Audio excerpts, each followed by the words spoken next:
Hello student. अभी जो हम लोगों का टॉपिक चल रहा है हीट ट्रांसफ़र हम लोग पढ़ रहे हैं। हीट ट्रांसफर्स में भी इससे पहले हम लोगों ने कंडक्शंस पढ़ लिया था, कन्वेक्शंस पढ़ लिया था। अब जो नया टॉपिक है हम लोगों का रेडिएशंस है। हीट ट्रांसफर्स में हम लोगों ने जो बेसिक चीज़ पढ़ा था, क्या स्टडी किया था कि जो रेडिएशंस होता है, हीट ट्रांसफ़र जो रेडिएशंस के द्वारा होता है, वहाँ पे जो पार्टिकल्स होता है, मालिक्यूल्स होता है, वो हीट को डायरेक्ट ट्रांसफर करता है। जहाँ हम लोगों ने बाल का एग्जाम्पल लिया था। सपोज 11 मैन है, 1 2 3 4 5 6, दीज आर द पर्सन्स। एक बाल हमारे पास है तो हम इस बाल को इनको दे देंगे, वो इनको दे देंगे, वो इनको दे देंगे, वो उनको दे देंगे, ये यहाँ तक पहुँच जाएगा। यानी इस जगह पे मॉलिक्यूल्स अपना प्लेस नहीं छोड़ रहा था, जो पार्टिकल्स था वो प्लेस नहीं छोड़ रहा था और हीट ट्रांसफर हो रहा था, जो हम लोगों ने सॉलिड में पढ़ा हुआ था। सॉलिड में क्या था? हीट ट्रांसफर वाइब्रेशन ऑसिलेशंस के द्वारा हो रहा था, राइट। यहाँ पे हीट ट्रांसफर वाइब्रेशन और ऑसिलेशंस अब जो पार्टिकल्स था बॉडी का, इसकी वजह से हीट का ट्रांसफर हो रहा था। किस में? सॉलिड में। ओके। कन्वेक्शन हम लोगों ने पढ़ा हुआ था। ये तो हमारा कंडक्शंस हो गया सॉलिड में। कन्वेक्शन में किस में होता है? लिक्विड और गैस में हम लोगों ने पढ़ा हुआ था, जहाँ पे क्या था, वो अपने प्लेस को छोड़ रहा था। ओके। रेडिएशंस में क्या है, एकदम कॉन्सेप्ट अलग ले लिया जाए। रेडिएशंस को समझने के लिए बेटा दो चीज़ हमें दिमाग में रखना है। एक तो ये बॉडी रखनी है, ये क्या हुआ? Body.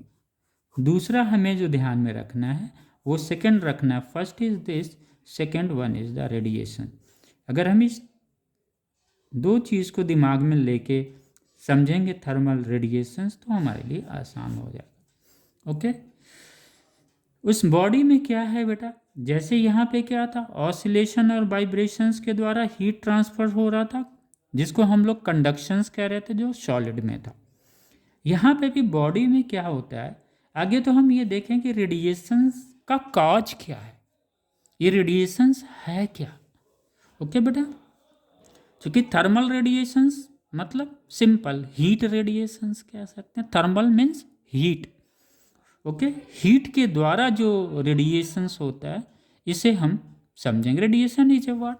It is a energy. We can say it is a energy. Radiation is a what? It is a energy, right. आगे बढ़ते हैं।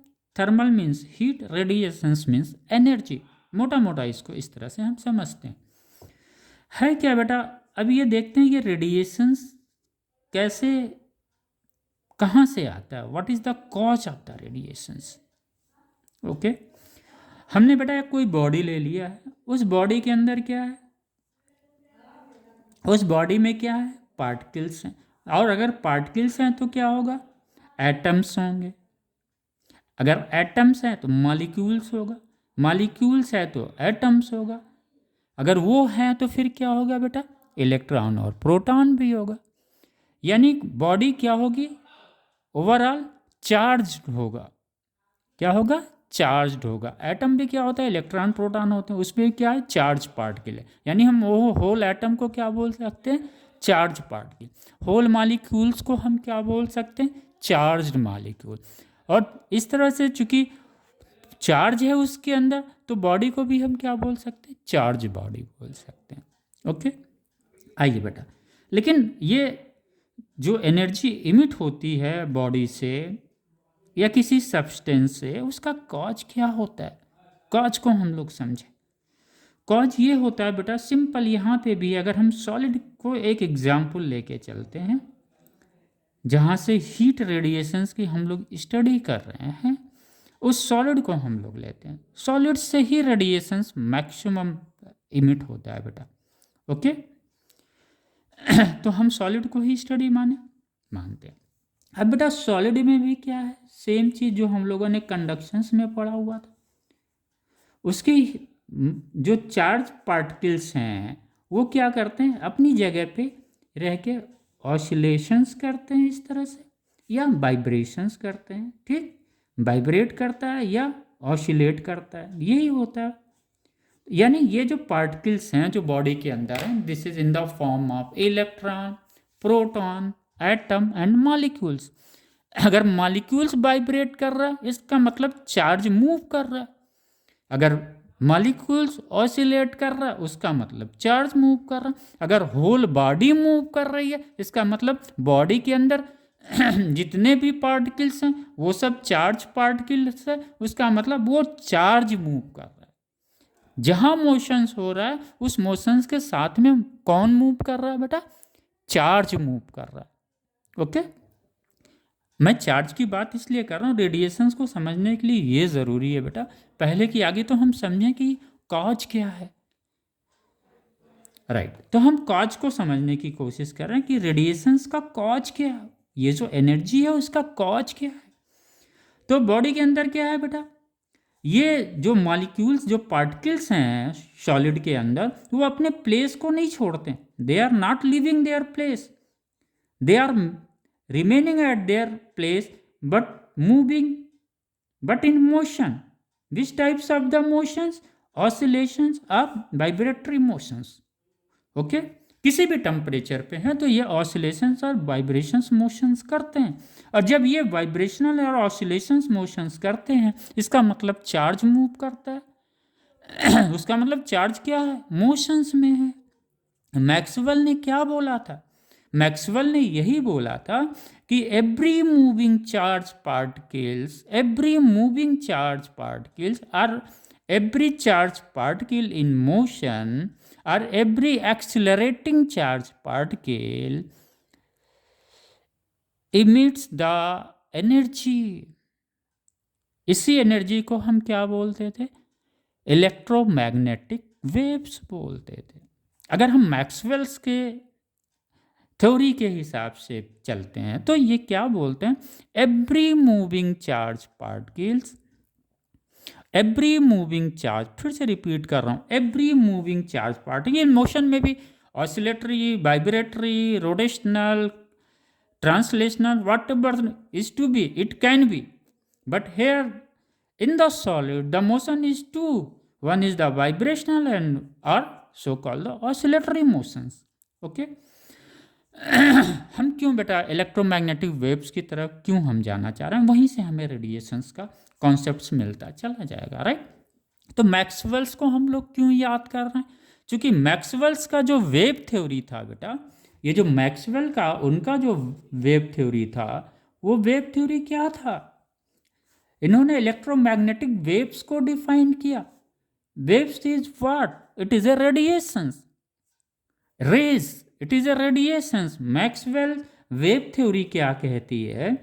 ये बेटा कहती है मैक्सवेल वेव थ्योरी कि एवरी मूविंग चार्ज और एवरी एक्सिलरेटिंग चार्ज, ओके, ये क्या बोलते हैं? Accelerating charge, accelerating charge produce electromagnetic waves.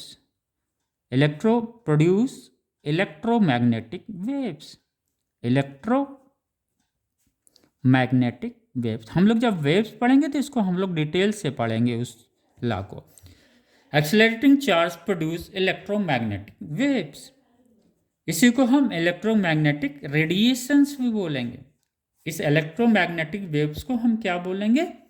Electromagnetic radiations भी बोलते हैं। एक्सेलरेटिंग चार्ज क्यों बोला जाता है? क्योंकि बेटा जब भी चार्ज मूव करेगा, चार्ज है तो इलेक्ट्रिक फील्ड है, ये तो क्लियर है। Once charge is at any places there must be the electric field, क्योंकि सभी चार्ज के क्या होते हैं? इलेक्ट्रिक फील्ड होते हैं। तो ये तो क्लियर है, चार्ज है तो इलेक्ट्रिक फील्ड है, यहाँ तक तो हमें समझ में आ रहा।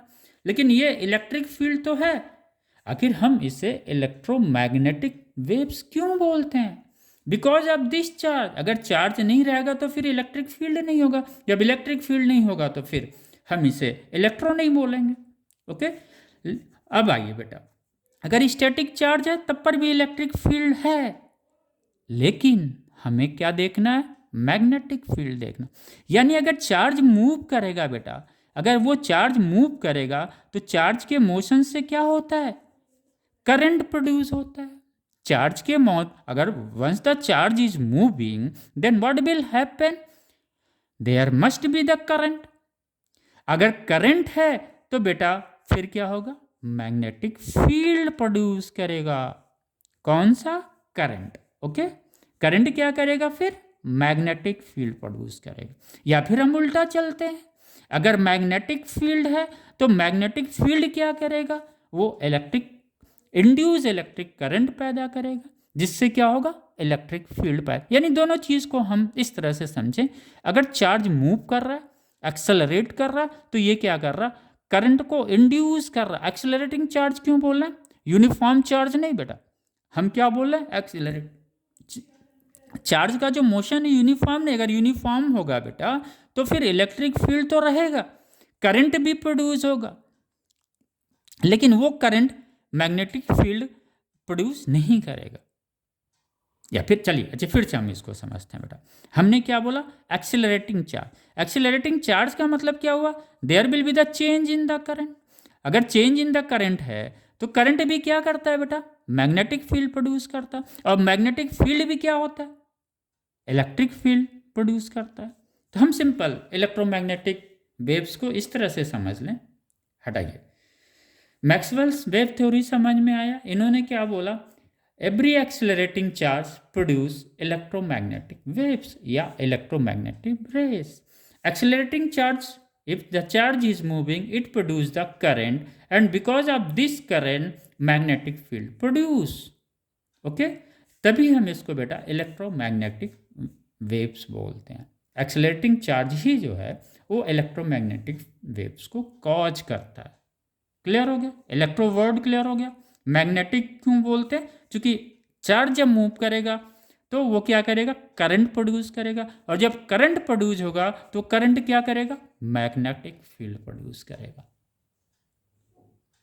हमको लग रहा है बेटा तक कॉन्सेप्ट्स क्लियर हो गया। आगे जब हम लोग पढ़ेंगे वेव में तो हम ये भी पढ़ेंगे कि मैग्नेटिक फील्ड जो है इलेक्ट्रिक फील्ड को कैसे प्रोड्यूस करता है।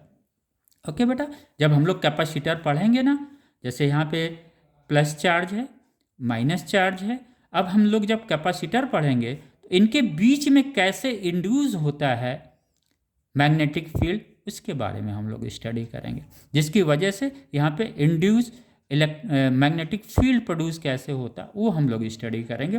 बिकॉज ऑफ दिस कॉन्सेप्ट से ही हम लोग करेंगे, क्योंकि चार्ज कैपेसिटर में भी हम लोग पढ़ते हैं यहाँ पे, तो यहाँ पे भी इसके बीच में भी पोटेंशियल होता है, ये पोटेंशियल इंड्यूस होता है, वो हम लोग लेटर ऑन स्टडी करेंगे। फिर हम लोग अपने बेटा टॉपिक रेडिएशंस पे अपने आप को फिक्स करने की कोशिश कर। इतना समझने के पीछे मात्र बेटा उद्देश्य है ना, ये इलेक्ट्रोमैग्नेटिक वेव्स हम इसलिए यहाँ पे लाए हैं क्योंकि अभी हम लोग थर्मल रेडिएशंस में इस शब्द को यूज करेंगे, तो कम से कम आपका कॉन्सेप्ट्स क्लियर हो कि वास्तव में इलेक्ट्रोमैग्नेटिक वेव्स है क्या।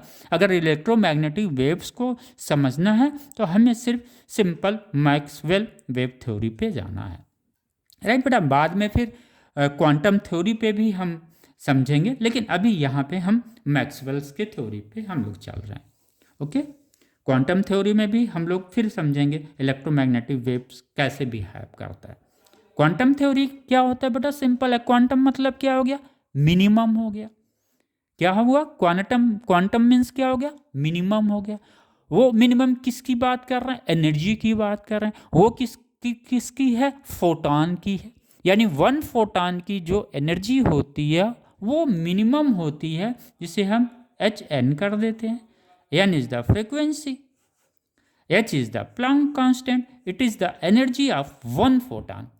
ये मिनिमम एनर्जी है जिससे हम क्वांटम बोलते हैं बेटा। क्या बोलते हैं, क्वांटम बोलते हैं। तो क्वांटम को सिंपल एक लाइन में आप समझ लीजिए, क्वांटम मतलब मिनिमम। तो जब हम क्वांटम थ्योरी पढ़ेंगे फिर हम लोग इसमें फिर वेव को समझेंगे, इलेक्ट्रोमैग्नेटिक वेव्स को। यहाँ पे हम लोगों ने सिर्फ ये समझा कि accelerating charge produce the electromagnetic waves और electromagnetic radiation. Waves and radiations में कोई डिफरेंस नहीं है बेटा, रेज भी बोलते हैं इसको। आइए अब हम लोग रेडिएशंस को यहाँ से अब हम लोग, चूंकि थर्मल रेडिएशंस है क्या बेटा, ये थर्मल रेडिएशंस क्या है, इलेक्ट्रोमैग्नेटिक वेव्स है या इलेक्ट्रोमैग्नेटिक रेडिएशंस है। क्यों इलेक्ट्रोमैग्नेटिक रेडिएशंस है? अभी हम लोग एक पॉइंट आएगा कि थर्मल रेडिएशंस, ये इलेक्ट्रोमैग्नेटिक रेडिएशंस भी इसको बोला जाता है। क्यों बोला जाता है इसको हम लोग यहाँ पे समझते हैं। सेम चीज़ बेटा, ये जो बॉडी है उसके अंदर क्या है? पार्टिकल्स है। पार्टिकल्स के अंदर क्या है? एटम है, मॉलिक्यूल्स है। उनके अंदर क्या है? इलेक्ट्रॉन्स हैं, प्रोटॉन है। They all are the charge. तो atom, molecules and whole body are the charge body. तो यहाँ पे क्या होता है? पार्टिकल्स जो है ये मूव करते हैं, कैसा?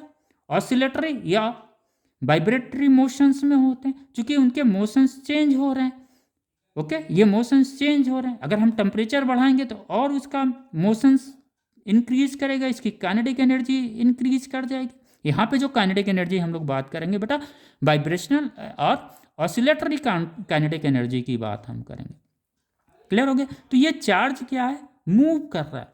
तो इस चार्ज के मूव करने की वजह से क्या होगा? इलेक्ट्रोमैग्नेटिक वेव्स रेडिएट होगा, और यही से को हम लोग कहते हैं बेटा थर्मल रेडिएशन और इलेक्ट्रोमैग्नेटिक रेडिएशन। तो हमें इस रेडिएशंस का कॉन्सेप्ट समझ में आ गया। दिस वन मतलब something which is out to the body in the form of energy is known as radiations. Okay बेटा, अब चूंकि थर्मल लगा हुआ है, ये रेडिएशंस किसके द्वारा है? थर्मल के द्वारा। थर्मल मतलब हीट के द्वारा। अब एक कंडीशन यहाँ पे आता है कि जितने भी बॉडीज, जितने भी सब्सटेंस हैं, ये पेन भी है बेटा ना, ये पेन भी क्या कर रहा है? ये एनर्जी को क्या कर रहा है? रेडिएट कर रहा है, इमिट कर रहा है। क्या कर रहा है? अपने से इमिट कर रहा है, बाहर कर रहा है। क्या? एनर्जी। इस एनर्जी को क्या बोलते हैं? रेडिएशन। ये कॉपी है, ये पेज है ना बेटा, ये भी क्या कर रहा है? रेडिएशंस इमिट कर रहा है। क्या कर रहा है? रेडिएशंस इमिट कर रहा है। मतलब जितने भी सब्सटेंस हैं जहाँ पे मॉस है, वो सब क्या कर रहे हैं? एनर्जी को रेडिएट करते हैं। लेकिन उसका कंडीशंस ये है, वो रेडिएट तभी करेंगे जब उनके टेम्परेचर 0 केल्विन से अधिक होंगे। Once the substance is above the temperature of 0 Kelvin, then thermal radiation is possible. If below 0 Kelvin, no thermal radiation is possible. Why? Since at 0, as we know, at the 0 Kelvin, the kinetic energy of the particles, of the charged particles, or the particles become 0. तो जब 0 ही हो जाएगा तो फिर कहाँ से vibration oscillations होगा? Kinetic energy ही 0 हो जाएगी। समझ गए बेटा? ये लाइन क्यों बोला जा रहा है? ऑल बॉडीज और all substance in the universe emit the energy that is known as radiations, which their temperature are more than 0 Kelvin. जितने भी सब्सटेंस हैं, अगर उनके टेम्परेचर 0 केल्विन से अधिक हैं, तभी वो रेडिएशंस क्या करेगा? इमिट करेगा। तो ये चीज़ क्लियर हो गया? क्यों करेगा? 0 केल्विन से अधिक क्यों लिया जा रहा है? क्योंकि 0 केल्विन पे जो पार्टिकल्स होते हैं उनकी काइनेटिक एनर्जी क्या हो जाती है? 0 हो जाती है, यानी उसका मोशंस 0 हो जाता है। और जब मोशंस ही नहीं करेगा तो चार्ज पार्टिकल मूव ही नहीं करेगा। जब पार्टिकल्स बेटा, तो हम फिर एक्सेलरेटिंग चार्ज की बात कैसे करेंगे? फिर कैसे इलेक्ट्रोमैग्नेटिक रेडिएशंस क्रिएट होगा? Electromagnetic radiation is also known as the thermal radiation, since this radiation is due to the heat, due to the temperature.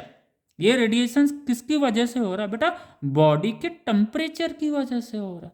This radiation is due to the temperature of the body. If the body temperature is more than 0 kelvin, then the radiation is possible, otherwise radiation is not possible. Why? Since at the 0 degree kelvin the kinetic energy of the molecules become 0. It means the motions of the molecules cease, or the motions of the molecules stopped. Clear?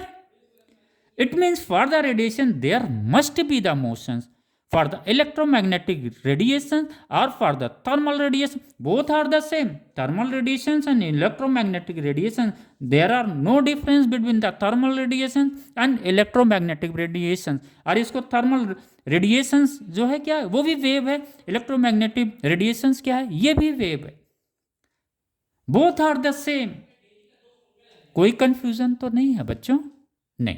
अगर आपका है, आपके पास thermal radiations क्या है, या ये electromagnetic waves है, क्यों है? क्योंकि ये जो प्रोड्यूस हो रहा है, किसके द्वारा प्रोड्यूस हो रहा है? Due to the accelerating charge. Once the charge in motion then this radiation is possible. तो इनमें अंतर डिफरेंस क्या है? कोई डिफरेंस नहीं है बेटा। थर्मल रेडिएशंस और इलेक्ट्रोमैग्नेटिक रेडिएशंस और इलेक्ट्रोमैग्नेटिक वेव्स में कोई मेजर डिफरेंस है नहीं। सिर्फ एक चीज़ बस है, वो भी डिफरेंस हम नहीं कहेंगे क्योंकि दोनों का वेवलेंथ है। अगर रेडिएशंस हो रहा है, एनर्जी इमिट हो रही है बेटा, तो जाहिर सी बात है फ्रिक्वेंसी भी होगी, और जब फ्रिक्वेंसी होगा तो वेवलेंथ होगा। थर्मल रेडिएशंस क्या होता है? लॉन्गर वेवलेंथ प्रोड्यूस, जो टेम्परेचर से जो रेडिएशंस प्रोड्यूस होता है बेटा, वो क्या होता है? लॉन्गर वेवलेंथ का होता है, यानी उसकी फ्रिक्वेंसी कम होती है। यानी जो फोटॉन्स यहाँ से रिलीज होगा, थर्मल्स के द्वारा होगा, टेम्परेचर से द्वारा होगा, उसमें क्या होगी? इसकी एनर्जी कम होगी। क्यों? Because of the E H nu. This is the frequency, this is H C lambda. तो ये एनर्जी किसकी है? ये फोटॉन की है। This is the energy of one photon. आप बच्चों को रिलेट कर रहे होंगे। हम एक ही पेज को इसलिए ले रहे हैं कि ताकि आपको समझ में आ जाए, कोई कन्फ्यूज़न तो नहीं है बेटा। हम फिर से इसको रिपीट कर दे रहे हैं ताकि क्लियर हो जाए। थर्मल रेडिएशंस में हम लोगों ने दो कॉन्सेप्ट्स को अलग अलग किया, एक तरफ बॉडी कर दिया, एक तरफ से रेडिएशंस कर दिया। Thermal means heat and this one is the radiations means energy. Okay, तो heat energy that is thermal radiations. Body क्या कर रहा है? एक चीज़ हम लोगों ने कंक्लूड किया, जितने भी सब्सटेंस और बॉडी हैं यूनिवर्स में जिनके टेम्परेचर मोर देन 0 केल्विन है, वो क्या करते हैं? रेडिएट करते हैं। किसको? एनर्जी को। अपनी बॉडी से एनर्जी को इमिट करते हैं इन the form of radiation. Right, ये बाहर कर रहा है, लेकिन वो तभी करेगा जब वो 0 केल्विन टेम्परेचर से अधिक पे होगा। कौन? ये body. Okay, Maxwell's wave theory में हम लोगों ने पढ़ लिया था ये जो इलेक्ट्रोमैग्नेटिक वेव्स होता है produce due to the motions of the charge. Once the charge is accelerating it create the electric current, and because of this electric current magnetic field also induced. Henceforth this is known as electromagnetic waves or electromagnetic radiations. Okay, तो आइए हम लोग बात कर रहे थे बेटा thermal radiations और electromagnetic radiations both are the same one. इसमें क्या होता है? थर्मल रेडिएशंस में जो हमें वेव लेंथ मिलता है वो लॉन्गर वेव लेंथ मिलता है, यानी जो रेडिएशंस के द्वारा जो वेव लेंथ हमें मिलेगा लॉन्गर मिलेगा। यानी इससे इस एनर्जी में जो हमारी जो फोटॉन्स की एनर्जी होगी क्या होगी? H nu, H C by lambda. Lambda अगर लॉन्गर होगा तो ई क्या कम होगा? कम होगा। यानी फोटॉन्स की एनर्जी यहाँ पे जो रेडिएशंस के थर्मल रेडिएशन से जो एनर्जी मिलेगी हमें वो लेसर मिलेगी कंपेयर टू द, चूँकि इलेक्ट्रोमैग्नेटिक वेव्स क्या होते हैं? वो शॉर्टर वेव लेंथ होते हैं, और थर्मल रेडिएशंस से जो हमारे वेव्स निकलते हैं वो वेव्स क्या होते हैं? लॉन्गर वेव लेंथ होता है उनमें। राइट, तो रेडिएशंस में और thermal radiation electromagnetic wave both are the same, बस minor difference is there. In thermal radiation we use to find out the long wavelength of waves, and in the electromagnetic radiation we found shorter wavelength of waves or radiations.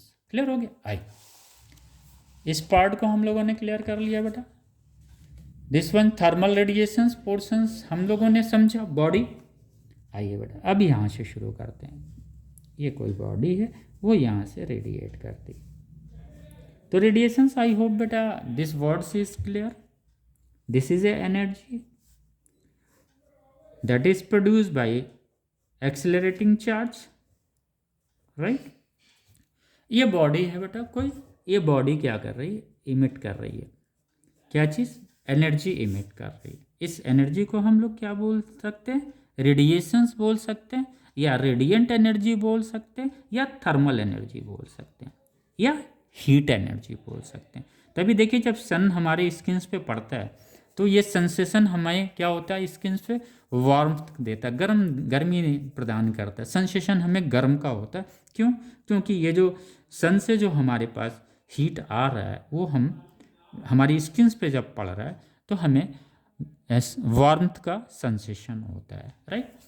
तो thermal radiations clear हो गया ये part. Radiations word बेटा मैं बस clear करना चाह रहा था, 25 मिनट सिर्फ हमने इसी पे लगा दिया, और आई होप कि आपको बेसिक्स क्लियर भी हो गया होगा, राइट। थर्मल रेडिएशंस के कुछ प्रॉपर्टी होते हैं बेटा, इसको भी हम लोग समझ लेते हैं। थर्मल रेडिएशंस, अब हम लोग आगे बढ़ें इससे, बिल्कुल। थर्मल रेडिएशंस के कुछ कैरेक्टर्स होते हैं, उसे हम समझने की कोशिश करते हैं। सपोज बेटा ये कोई सोर्स है, ये क्या कर रहा है, ये सोर्स है बेटा, ये सोर्स है, ये क्या कर रहा है, ये क्या इमिट्स कर रहा है, किसको, रेडिएशंस को इमिट्स कर रहा है। और यहाँ पे कोई पॉइंट P है, क्या है, कोई पॉइंट P है। अब इस सोर्स की वजह से यहाँ पे जो रेडिएंट एनर्जी होगी, जो एनर्जी उससे रेडिएट हो रही है, उसकी इंटेंसिटी होगी कुछ, उसकी तीव्रता होगी, कहाँ पे अधिक है कहाँ पे कम है। जैसे अभी हम आग के सामने बेटा बैठे हों, आग क्या है, आग है, जाड़ा चल रहा है, सब लोग आग जला के बैठे होंगे।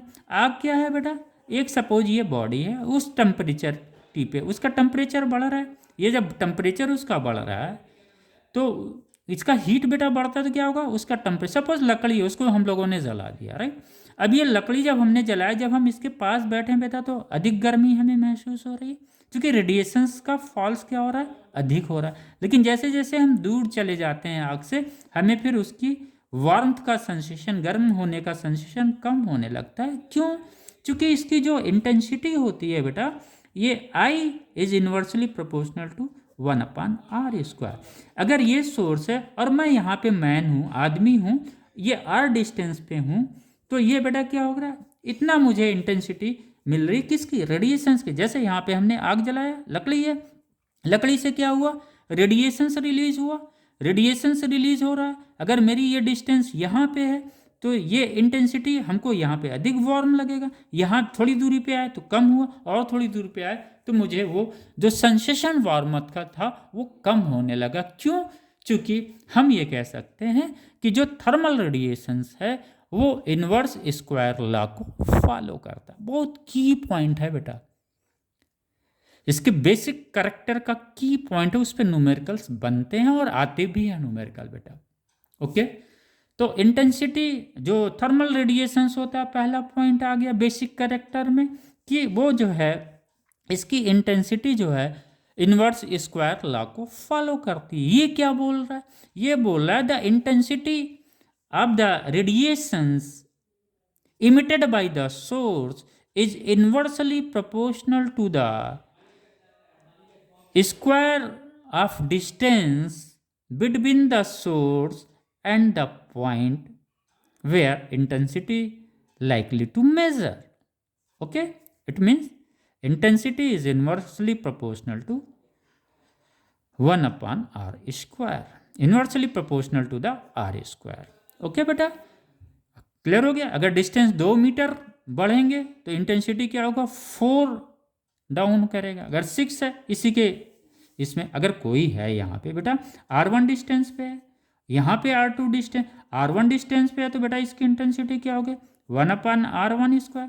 अगर I2 डिस्टेंस पे है दिस वन, तो यहाँ पे क्या हो जाएगी, इन्वर्सली प्रोपोर्शनल टू।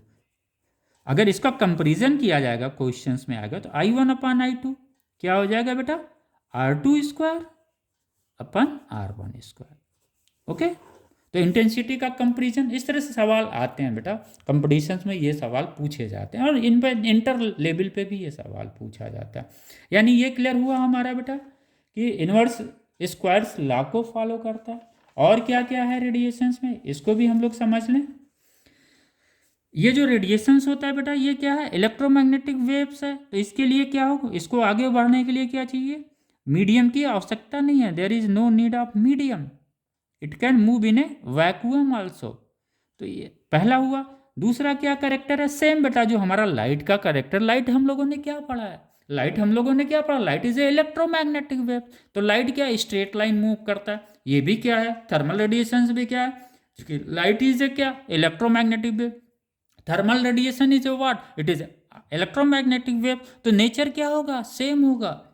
यानी इसकी जो स्पीड होगी, थर्मल रेडिएशंस की, वो भी लाइट की स्पीड की होगी। लाइट स्ट्रेट लाइन में मूव करता है, थर्मल रेडिएशंस भी स्ट्रेट लाइन में मूव करता है। इसकी स्पीड कितनी होती है? लाइट की स्पीड के बराबर होती है। क्लियर हो गया बेटा? तो ये बेसिक्स हैं इसके रेडिएशंस के जो करेक्टर हैं। यानी लाइट में क्या होता है बेटा? लाइट में क्या होता है? रिफ्लेक्शन होता है। यहां पे भी रिफ्लेक्शन है, थर्मल रेडिएशंस में भी है। लाइट में क्या होता है बेटा? रिफ्रैक्शन होता है। This one, it means thermal radiations is a simple electromagnetic waves. जो लाइट का करेक्टर है वही थर्मल रेडिएशंस का भी करेक्टर। यहाँ पे भी इंटरफेरेंस होगा, वहाँ पे भी डिफ्रैक्शन होगा बेटा। इसका मतलब ये थर्मल रेडिएशंस भी स्नेल्स लॉ को फॉलो करता है। क्लियर? ओके। यानी रिफ्लेक्शन, रिफ्रैक्शन सब चीज थर्मल रेडिएशंस का किसकी तरह होता है? लाइट की ही तरह है। Since light is a electromagnetic wave, thermal radiation is A electromagnetic wave.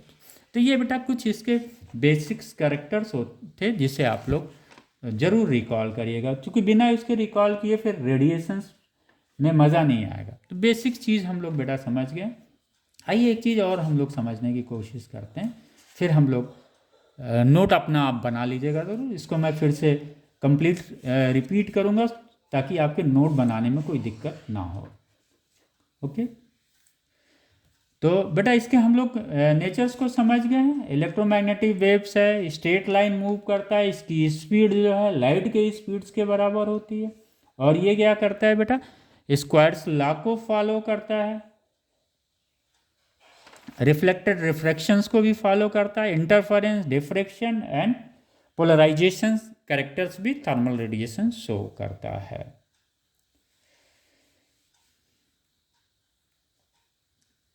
तो ये बेटा हम लोगों का ऑल अबाउट द रेडिएशंस का था।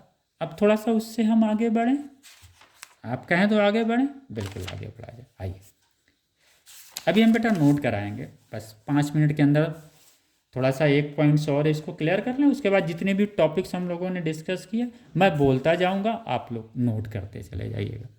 तो बेटा रेडिएशंस क्लियर हो गया। बॉडी क्या करती है? रेडिएट करती है। अब ये रेडिएट कितना करेगी क्या, अभी हम लोग आगे पढ़ेंगे बेटा, ठीक। जब ये इमिट कर रही है बॉडी, दिस वन, तो ये हीट क्या कर रही है? इमिट कर रही है हीट और थर्मल रेडिएशंस को। अगर थोड़ा सा पढ़ना चाहें तो हम लोग समझ लें, थोड़ा सा पढ़ लेते क्या होता है व्हाट एग्जैक्टली। इनका जो हीट रेडिएट करने की जो क्षमता होती है, दिस इज नो द, इसी को अगर हम लोग बोलते हैं ना, दिस वन, इसको इमिसिव पावर बोल देते हैं, क्योंकि इमिट करता है बेटा। ये बॉडी क्या कर रही है? बॉडी क्या कर रही है? इमिट कर रही है। क्या चीज़ इमिट कर रही है? रेडिएशन से इमिट कर रही है। कौन सा रेडिएशन से इमिट कर रही है? थर्मल कर रही है। क्यों कर रही है? क्योंकि this radiation is due to the temperature of the body. Okay, तो जब इमिट कर रही तो एक शब्द यहाँ से हमें इमिशंस आ गया। तो ये इमिशंस क्या है? दिस वन है। ये इमिशंस क्या है? This one. तो इस ई को हम क्या बोल सकते हैं? इस बॉडी, कोई बॉडी है बेटा, इसका ये सपोज ये एरिया, उसका सरफेस एरिया, हम सरफेस एरिया की बात कर रहे हैं बेटा। उसका सरफेस एरिया क्या है? ए अगर है तो इनके हिसाब से क्या हुआ? ये जो हीट रेडिएट करेगा, दिस इज ए क्यू मान लीजिए। ये क्या हुआ? ये क्यू हीट रेडिएट कर रहा है। इसका पूछ रहा पावर क्या होगा? तो पावर बेटा क्या होगा? तो हीट रेडिएटेड, ये क्या है? क्यू क्या है बेटा? ये रेडिएट कर रहा है। कौन सी? ये बॉडी कर रही, जिसके सरफेस एरिया क्या है बेटा? ए है। तो इसको अगर हम डिफाइन करना चाहें तो कैसे डिफाइन कर लेंगे? Heat radiated per unit surface area per unit time is known as the emissive power of the body. Emission शब्द कहाँ से आया है? क्योंकि ये रेडिएशंस को क्या कर रहा है? इमिट कर रहा है। कौन? बॉडी इमिट कर रहा है। तो बॉडी का ही ये इमिसिव पावर है। ओके बेटा, इसी को इमिसिव पावर बोलते हैं। तो emissive power of a body again define, heat radiated, और इसी हीट को हम रेडिएंट एनर्जी भी बोल सकते हैं, इसी को हम थर्मल एनर्जी बोल सकते हैं। तो radiant energy emitted by the body are thermal energy emitted by the body or heat emitted by the body per unit surface area per unit time is known as the emissive power of the body. Okay, तो ये हमें यहाँ से समझ में आ गया ये बॉडी कितनी जो है एनर्जी रेडिएट कर रही, कितनी थर्मल एनर्जी रेडिएट कर रही, हम उसके सरफेस एरिया और टाइम से निकाल लेंगे। ओके बेटा, तो फिर से हम रिपीट करें, इमिसिव पावर क्या हो गया, heat, radiant heat emitted by the body from its per unit surface area, इस बॉडी के सरफेस एरिया की बात हो रही, per unit time known as emissive power of the body. हम यहाँ पे ब्लैक बॉडी या हम यहाँ पे नॉर्मल जनरल बॉडी की बात कर रहे हैं बेटा, किसी ब्लैक बॉडी का हम लोगों ने कोई नाम नहीं लिया। अरे आइए एक टर्म और समझ लेते हैं बेटा, फिर हम लोग समझेंगे। यहाँ पे हम लोगों ने क्या समझा, इमिट शब्द आया, इससे हम लोगों ने इमिशन निकाल लिया, इमिसिव पावर निकाल लिया। इमिट है, इमिट का मतलब उसकी हम पावर निकालना, उसको रिलीज करने की क्षमता कितनी है उस बॉडी को, इसी को हम लोग इमिसिव पावर बोलते हैं। हमको लग रहा है क्लियर हो रहा है, बिल्कुल क्लियर हो रहा है, होना भी चाहिए। ओके आइए हम लोग आगे चलते हैं। अब ये हीट तो इमिट कर रहा है, ये बॉडी हीट एब्जॉर्ब भी करती है बेटा, क्योंकि सराउंडिंग, जैसे ये पेन रखा हो, ये पेन क्या कर रहा है, ये पेन हीट इमिट कर रहा है, या रेडिएंट एनर्जी क्या कर रहा है, इमिट कर रहा है। ये जो पन्ना पेज है वो भी क्या कर रहा है, रेडिएंट एनर्जी इमिट कर रहा है। तो अगर वो इमिट्स भी कर रहा है तो इसके सराउंडिंग में भी तो और भी सब्सटेंस है जो इमिट्स कर रहे हैं, तो ये इमिट्स भी करता है और रेडिएंट एनर्जी को एब्जॉर्ब भी करता है, यानी एब्जॉर्ब भी करता है और इमिट भी करता है। ओके, थोड़ा सा इसको समझने की हम लोग कोशिश करते हैं बेटा। सपोज ये कोई बॉडी है, राइट, ये कोई बॉडी है, इसके ऊपर कोई रेडिएंट एनर्जी फॉल होता है। अभी हम लोग एब्जॉर्ब की बात कर रहे थे ना, सपोज ये एनर्जी क्यू उस पर एब्जॉर्ब फॉल हुआ, किस पे, उस बॉडी पे जिसका सरफेस एरिया ए है। अब ये क्या करेगा, कुछ तो इस सरफेस को क्या करेगा, रिफ्लेक्ट कर देगा, राइट, क्या करेगा, रिफ्लेक्ट कर देगा, रिफ्लेक्ट करेगा। ये सरफेस कौन कर रहा है, रिफ्लेक्ट सरफेस कर रहा है, वो बॉडी, वो जो बॉडी है जिस पे वो फॉल कर रहा है, कौन सा हीट फॉल हो रहा है बेटा, क्यू हीट फॉल हो रहा है, किधर, इस बॉडी पे, राइट। ये क्यू हीट फॉल हुआ तो एक रिफ्लेक्ट हो गया, दूसरा क्या हुआ बेटा, ये एब्जॉर्ब हो गया, इससे आगे नहीं बढ़ा। तीसरा क्या हुआ, ये हीट बेटा रिफ्लेक्ट होकर ट्रांसमिट हो गई बेटा, बाहर आ गई, ट्रांसमिट हो गया बेटा, ट्रांसमिटेड हो गया, यानी क्यू हीट ये गिरा, ये हीट क्या हुआ बेटा, कुछ उसने एब्जॉर्ब किया, ये एब्जॉर्ब किया, कुछ हीट इस बॉडी ने क्या किया, रिफ्लेक्ट किया। हीट तो क्यों ही फॉल हुआ, लेकिन उस हीट का डिस्ट्रीब्यूशन कहाँ कहाँ हो रहा, उस बॉडी के रिस्पेक्ट में। वह बॉडी क्या कर रहा है, कुछ हीट रिफ्लेक्ट कर रहा है, कुछ हीट एब्जॉर्ब कर रहा है, कुछ हीट ट्रांसमिट कर रहा है। ओके बेटा, आइए इसको थोड़ा इस तरह से हिसाब से समझते हैं। ये बेटा मान लीजिए कोई बॉडी है, उस पर कोई हीट क्यू फॉल हुआ, ये क्या हुआ, कोई हीट क्यू फॉल हुआ। अब ये क्या करेगा, हीट ये बॉडी कुछ एब्जॉर्ब करेगी, कुछ ये हीट ट्रांसमिट कर देगी, कुछ ये हीट जो है वो रिफ्लेक्ट कर देगी, दिस वन। अगर बेटा ये क्यू हीट फॉल हुआ है और ये जो है, ये हीट जो है क्यू कहाँ कहाँ डिस्ट्रीब्यूट हो रहा है, 3 पार्ट में हो रहा है। ये क्यू, ये मान लिए Q2 है, ये मान लिए यहाँ पे जो एब्जॉर्ब हुआ हीट ये QA है, ये जो हीट एब्जॉर्ब हुआ ये कितना हुआ बेटा, QR हुआ। ओके, टोटल हीट कितना हम लोगों ने दिया था बेटा, इससे Q दिया था। ये Q हीट कहाँ कहाँ गया बेटा, ये QA में चला गया, एब्जॉर्ब हुआ इतना हीट। दूसरा Q जो है वो ट्रांसमिट हो गया, तीसरा हीट रिफ्लेक्ट हो गया। यही ना उस हीट का यूज हुआ बेटा, ये क्या हुआ, इतने ही ना इस हीट का यूज हुआ, क्यू का, क्यू हमने दिया यहाँ पे, ये चीजें यहाँ पे QA plus QT plus QR, total Q heat equal to this one, लिख सकते हैं, बिल्कुल लिख सकते हैं। अगर बेटा इसको दोनों को टोटल फॉल ऑफ हीट से अगर हम डिवाइड कर देते हैं तो Q/Q equal to Q upon A upon Q plus Q2 upon Q plus QR upon Q। हो गया बेटा। आइए, this one is the one. ये क्या है? एब्जॉर्प्टिक पावर को हम A से रिफ्लेक्ट कर दें। ये क्या है? A क्या है? Absorptive power of the body. ये क्या है? Transmitted power of the body. This one is the, तो this one absorptive power, transmitting power, reflecting power, किसका? उस बॉडी का। अगर इस बॉडी की एब्जॉर्बिंग पावर आपसे कोई पूछे कि उसकी एब्जॉर्बिंग पावर क्या है उस बॉडी की, तो आप यहीं से डिफाइन कर सकते हैं ना। Heat absorbed by the body at a given time at a same temperature divided by the total heat fall on the body। तो टोटल हीट फॉल ये हुआ, तो हम absorbing power of the body define कर सकते हैं। Heat absorb by the body divided by, और it is the ratio of the heat absorb by the body at the same temperature at the same time with to the heat fall on the body.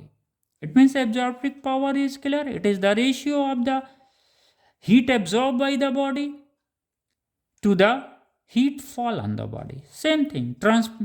Transmitted power or transmitting power क्या हो जाएगा? Same चीज.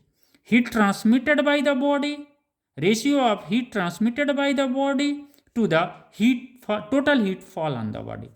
Same thing. Reflecting power क्या हो जाएगा? Same. Total heat reflected by, ratio of the total heat reflected by the body to the heat fall on the body. It means A plus T plus R। अगर transmitted अगर zero हो जाएगा बेटा, if T equal to zero, then क्या होगा? नया आ जाएगा A plus R equal to 1। यानी एब्जॉर्बिंग पावर और रिफ्लेक्टिंग पावर, अगर A और R दोनों सेम हो जाए तो फिर क्या होगा बेटा? जितना एब्जॉर्बिंग पावर होगा उतने ही रिफ्लेक्टिंग पावर होगा। तो क्लियर हो गया बेटा। ये थोड़ा सा हम लोगों ने कोशिश किया कि थोड़ा सा मैं समझने की, ताकि ये जो टर्म्स आ रहा है ना, absorbing power, transmitting power, reflecting power, ये आप यहीं से समझ जाएंगे, फॉल ऑफ हीट से ही। ओके, क्लियर हो गया। तो हम लोग नोट कर लें बेटा, आप नोट अपना आप लोग बना लें धीरे धीरे, फिर हम लोग आगे बढ़ेंगे। क्योंकि देखो एक चीज़ बेटा बहुत क्लियर है बच्चों, यहाँ पे यही एक ऐसा टॉपिक है रेडिएशंस, आपके पूरे फिजिक्स में इंटर लेवल पे, मैं आपको फिर कह रहा हूँ, यही एक ऐसा टॉपिक है इंटर में, और कोई टॉपिक्स ऐसा नहीं है जहाँ पे 4 साइंटिस्ट आ गए हैं। इस रेडिएशंस में बेटा जब भी आपको समझना है, आप इन 4 साइंटिस्ट के व्यूज़ को समझ लीजिए। रेडिएशंस क्लियर हो गया, और यहाँ से कंपटीशंस में सवाल आते हैं, बनते हैं बेटा, क्योंकि यहाँ पे 4 वैज्ञानिकों ने अपनी पूरी तजुर्बा लगा दिया। किस में? सिर्फ एक छोटा सा टॉपिक रेडिएशंस में। और कोई भी टॉपिक में आपको फोर्स लॉ नहीं मिलेंगे, 4 लॉ किसी भी टॉपिक में नहीं मिलेंगे। यही एक ऐसा टॉपिक इंटर में है, छोटा सा रेडिएशन दिया हुआ, उसमें इन्होंने 4 साइंटिस्टों का दिमाग लगा दिया। इस 4 को ज़रूर आप समझिएगा बेटा। पहला किरचॉफ्स लॉ, मैं इसलिए बेटा नोट कर रहा हूँ ताकि आपको समझ में आए कि रेडिएशंस पार्ट कितना इम्पोर्टेंट है। Kirchhoff's law of radiations, first ये लॉ को हमें समझना है। फिर से मैं कह रहा हूँ, यही 4 है जहाँ पे आपको नॉर्थ ईस्ट वेस्ट साउथ चारों दिशाओं में घूमना है। किस टॉपिक में? रेडिएशंस में। बाकी तो अन्य जगह कहीं पे भी नहीं है, किसी टॉपिक में 4 वैज्ञानिक है ही नहीं है। एक छोटे से टॉपिक रेडिएशंस में ही 4 हैं। तो इन 4 को बहुत अच्छे समझिएगा बेटा, यहाँ से ज़रूर आपको कंपटीशंस में या आपके इंटर लेवल पे क्वेश्चंस मिलने ही मिलने हैं। ओके बेटा, तो इसको थोड़ा सा अच्छे से पढ़िएगा। वो टॉपिक रियली फिजिक्स का सबसे बेहतरीन टॉपिक मैं बोलूँगा है।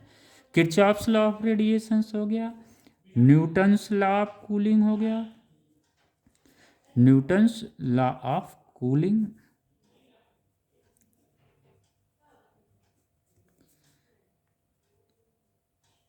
थर्ड बेटा हो गया स्टीफन बोल्ट्जमैन्स लॉ, स्टीफन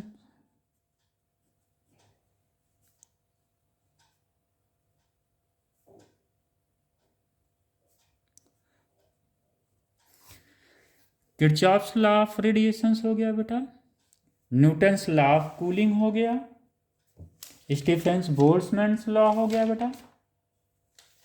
अब इसके बाद आपको जो पढ़ना है आपका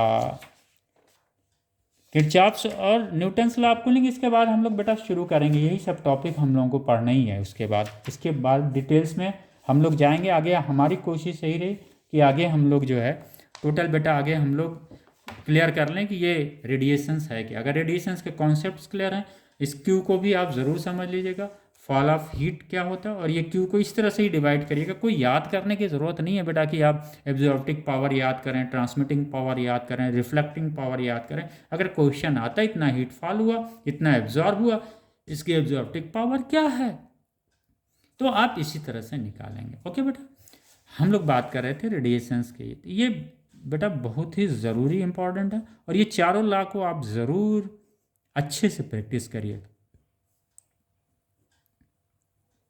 विंस डिस्प्लेसमेंट लॉ, राइट। तो ये फोर्स लॉ हमारे पूरब पश्चिम, नॉर्थ ईस्ट वेस्ट साउथ, ये सब बेटा हमको नॉर्थ ईस्ट वेस्ट साउथ ये चारों हमको दिशाओं में घुमा रहा है रेडिएशंस। तो इसको आप कंक्लूड कर लीजिएगा बेटा। रेडिएशंस में हमें 4 साइंटिस्टों को स्टडी करना, बड़े अच्छे से समझना है, स्टडी नहीं करना, समझना, इनके कॉन्सेप्ट को समझना। जैसे हम लोगों ने इसको समझा कि फॉल ऑफ हीट ये डिस्ट्रीब्यूट हुआ यहाँ, इसी तरह से फिजिक्स को समझा जाता है, और इससे न्यूमेरिकल्स लगते हैं। फिर से हम रिपीट कर दें, रेडिएशंस ही एक ऐसा टॉपिक है जहाँ पे 4 साइंटिस्टों ने अपना पूरा ज्ञान यहाँ पे रखा हुआ, पूरा मतलब आधा आधा थोड़ा थोड़ा ज्ञान इन लोगों ने रेडिएशंस में दे दिया, जो कि कंप्लीट है रेडिएशंस के लिए। Kirchhoff's law of radiations, Newton's law of cooling, Stefan Boltzmann's law and Wien's displacement law, all 4 law are related with radiations only। ना कंडक्शंस में लग रहा है बेटा, कहीं नहीं लग रहा, बस यहाँ पे लग रहा है रेडिएशंस में, ना कन्वेक्शंस में लग रहा है। तो इसको हम लोग एक एक करके समझेंगे। तो आप अभी तक जो हम लोगों ने बेटा स्टडी किया, इसका आप लोग नोट बना लें, मैं नोट करवा देता हूँ आपको। आप अपने हिसाब से भी नोट बनाया करिए, कोई अच्छे बुक्स जो देखते हैं उससे भी आप नोट बना लिया करिए, बाद में हम लोग स्टडी करेंगे बेटा। तो इस तरह से हम लोग आइए कर लेते हैं। जो हम लोगों ने बेटा करीब करीब ऑलमोस्ट सभी पॉइंट्स हम लोगों ने डिस्कस कर लिया। अब बस सिर्फ आपको थोड़ा सा हम इसको, इसलिए मैं टॉपिक पढ़ाने के बाद इसको क्लियर करने की कोशिश करता हूँ, सो दैट जो बच्चे नोट्स बनाना चाहें वो चीज़ें ज़रूर बना लें। ओके, करते हैं हम लोग। आइए बेटा, क्या था heat transfer by radiations, thermal radiations, और इसी को हम लोग हीट रेडिएशंस बोलते हैं। ये इसके कुछ पॉइंट्स हैं जो हमें समझना है, राइट। समझते हैं। Thermal radiations are those radiations which produce in us the sensation of warmth, also known heat radiations. all the body or the every body or the all the substance or all the bodies in the universe which temperature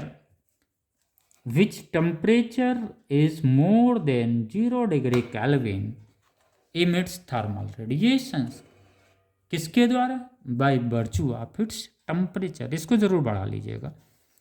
फिर से कहें बेटा, all the substance or all the body which temperature is above 0 Kelvin emits thermal radiations। किसके द्वारा करता है?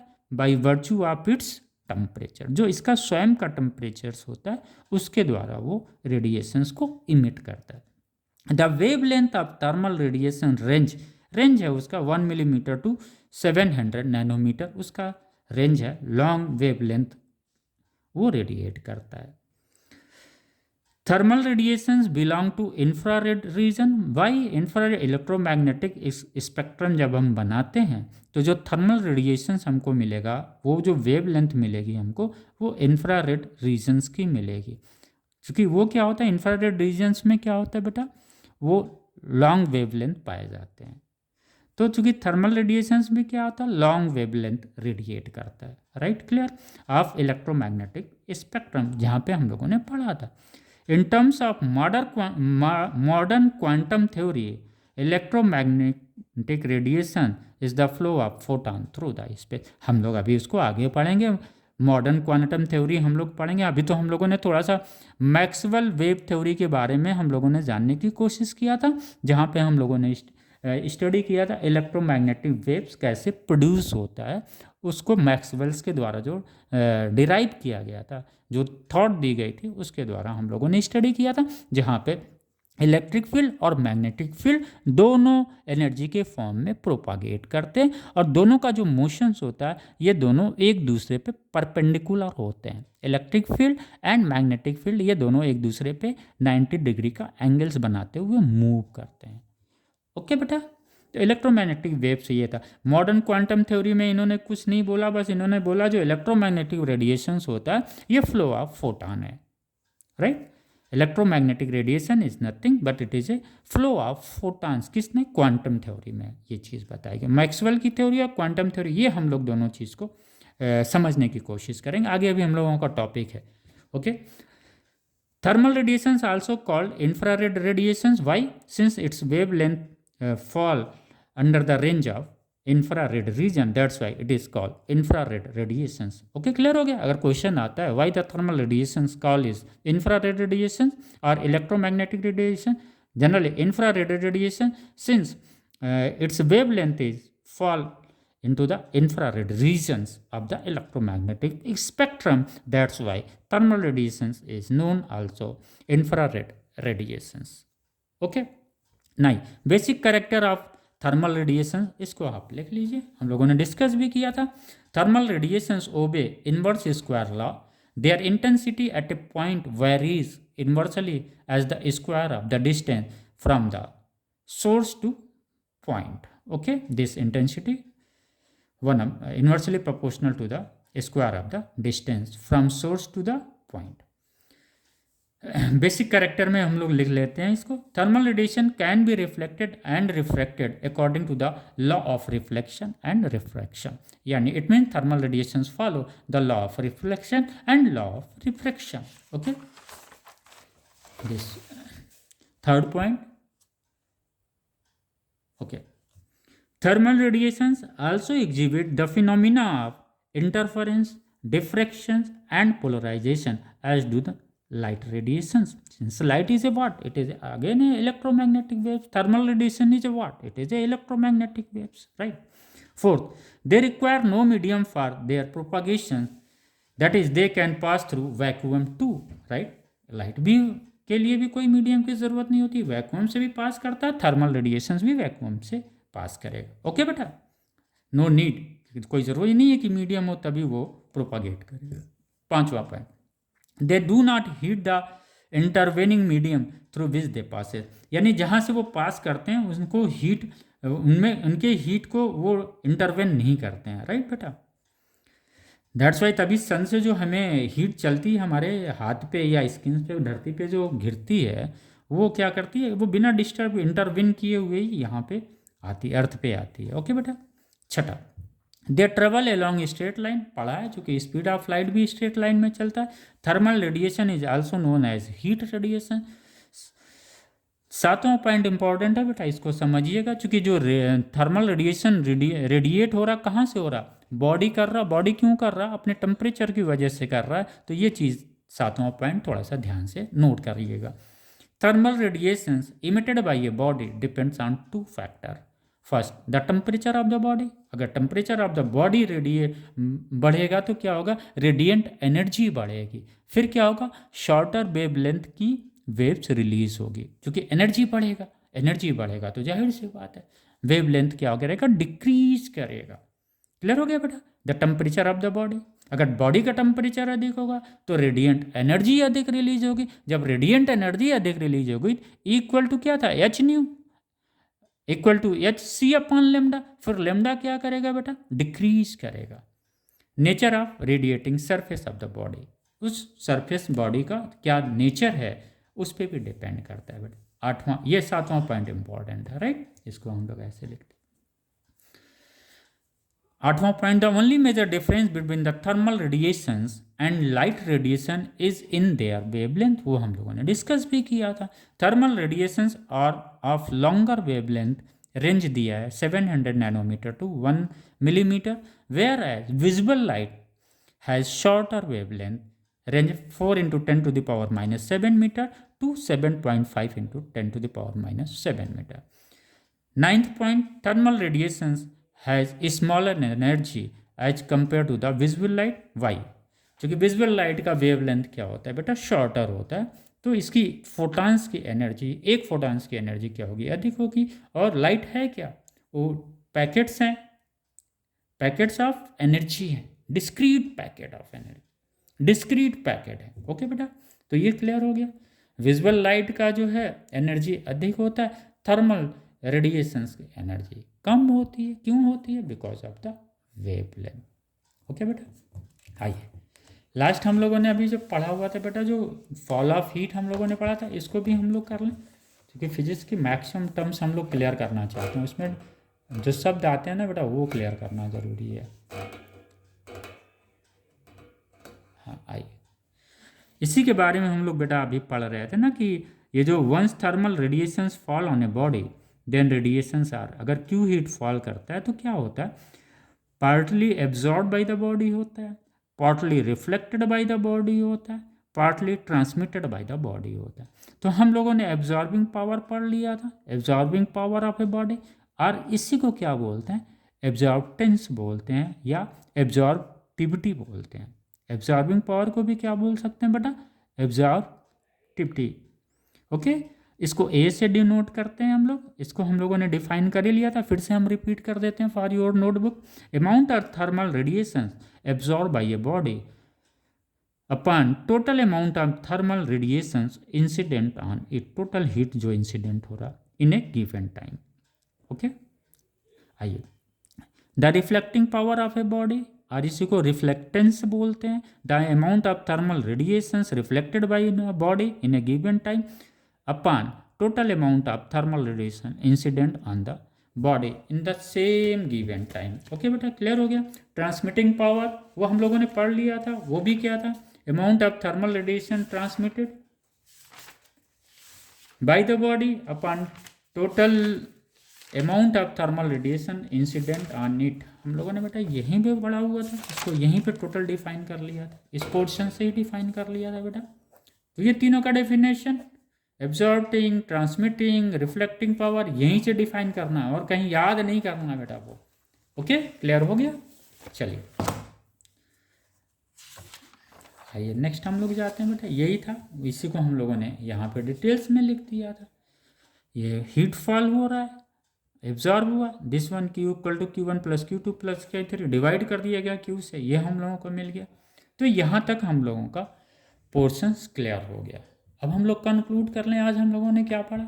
आज हम लोगों ने सिर्फ रेडिएशंस के बारे में जाना है और बॉडी का नेचर्स क्या होता है, एब्जॉर्ब करने में का क्या है, ट्रांसमिट करने का क्या है, रिफ्लेक्शंस का क्या है, इस चीज़ को हम लोगों ने समझने की कोशिश किया। लेकिन रेडिएशंस को हम लोगों ने बड़े अच्छे से समझा है और एक चीज़ समझ में आया, जो थर्मल रेडिएशंस है it is also known as electromagnetic radiations. Okay बेटा, ये हमारा पोर्शंस हो गया। और जो मेन इंपॉर्टेंट चीज़ था रेडिएशंस का, जो अभी हम लोग आगे पढ़ेंगे, जो यहाँ पे 4 साइंटिस्ट थे, जो 4 वैज्ञानिक हैं, एक ही जगह आके बैठे हुए हैं रेडिएशंस पे, वो हम लोगों का था Kirchhoff's law of radiation, Newton's law of cooling, Stefan Boltzmann's law and Wien's displacement law. तो ये टोटल 4 लॉ हम रेडिएशंस में बड़े इत्मीनान से पढ़ा जाएगा। इत्मीनान से इसलिए मैं कह रहा हूँ, जब हम लोग रिलैक्स होके पढ़ेंगे तो एक एक चीज़ें, फिजिक्स में बेटा हर एक शब्द की अपनी वैल्यू होती है। जो आप न्यूमेरिकल लगाएंगे ना, उसमें भी जो शब्द रहते हैं ना, जो वर्ड्स होते हैं, वो आपके ये जो सब्जेक्टिव नॉलेज है उसी से रिलेटेड होते हैं। अगर एक एक वर्ड्स क्लियर हैं तो फिर न्यूमेरिकल, फिजिक्स में न्यूमेरिकल मैथ नहीं है ना, फिजिक्स की आपको न्यूमेरिकल लगाना नहीं, आपको फिजिक्स में कॉन्सेप्ट डालना है। न्यूमेरिकल का मतलब ये मैथ का न्यूमेरिकल नहीं है बेटा कि हम प्रूव कर रहे हैं, नहीं। आपको प्रूव जो करना है, आपको अपने कॉन्सेप्ट्स को प्रूव करना है, अपने आप को प्रूव करना है कि अगर कोई वर्ड्स आया है तो उस एक शब्द का हमने कितना अपने माइंड को क्लियर कर रखा है। ऐसा नहीं कि रेडिएशंस आया तो हम बस सिर्फ रेडिएशंस ले लें, नहीं, रेडिएशंस है क्या, कॉज क्या है रेडिएशंस का, वो चीज़ें हैं। अगर हम ये कहते हैं कि बॉडी जो है या कोई सब्सटेंस एनर्जी इमिट कर रही है तो उसका कॉज क्या है इमिट करने का, तो हमें समझ में आ गया ना कि बेटा मोशंस ऑफ द पार्टिकल्स की वजह से ये होता है। तो that is all about that. अब हम लोग इसके बाद फिर आगे बेटा हम लोग रेडिएशंस के ही एक लेक्चर और किया जाएगा, एक या दो लेक्चर में हम लोग इस चारों लॉ को, करीब 2 लेक्चर और हम लोगों का लगेगा क्लास, और डेफिनेटली हम लोग किया जाएगा बेटा इसको। एंड आई होप बेटा आप अपने स्टडी के साथ अपने आप को एकदम कूल रखिए, माइंड फ्री रखिए। जो भी आप टाइम देते हैं अपने स्टडी के दौरान बेटा, पहले आप पढ़ने से, टेबल में पढ़ने से पहले 15-20 मिनट अपने आप को एकाग्र कर लीजिए, फिर आप अपने टेबल पे बुक्स और कॉपी के साथ बैठिए। जब तक एकाग्रता ना आए दिमाग की तब तक बुक्स आप मत ओपन करें। ओके बेटा, जितना ही माइंड एकाग्र होगा चीज़ों को आप समझेंगे। थैंक यू बच्चों।